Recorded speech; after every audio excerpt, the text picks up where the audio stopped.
Malaysia থেকে বলছি।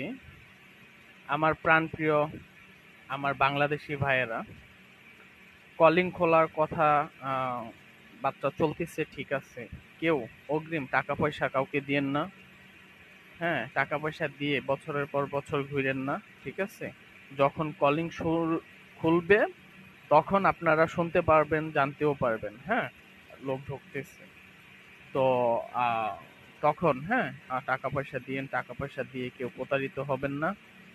এবং টুরাস্টে কেউ আসবেন না। ওই যে আপনাকে আহ, না ঢুকাইতে পাইরা কলিং এ খুলতেছে না, তো টাকা দিয়ে তো বসে আছে, তো বলতেছে যে আচ্ছা ঠিক আছে তোমারে টুরাস্টে ভিজিট ভিসা ঢুকিয়ে দেই, তারপরে পাসপোর্টে ভিসা লাগাইয়া তোমারে পাসপোর্ট দিয়ে দিব হাতে।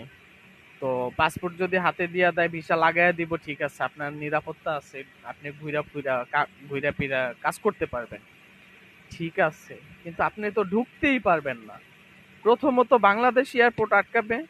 বাংলাদেশ এয়ারপোর্ট থেকেও যদি আপনাকে ছেড়ে দেয়, মালয়েশিয়া এয়ারপোর্ট ইমিগ্রেশনে আপনাকে আটকে দিবে, আয়না ঘরের ভিতরে রাখবে, সেখান থেকে বাংলাদেশে ব্যাক করে পাঠিয়ে দিবে।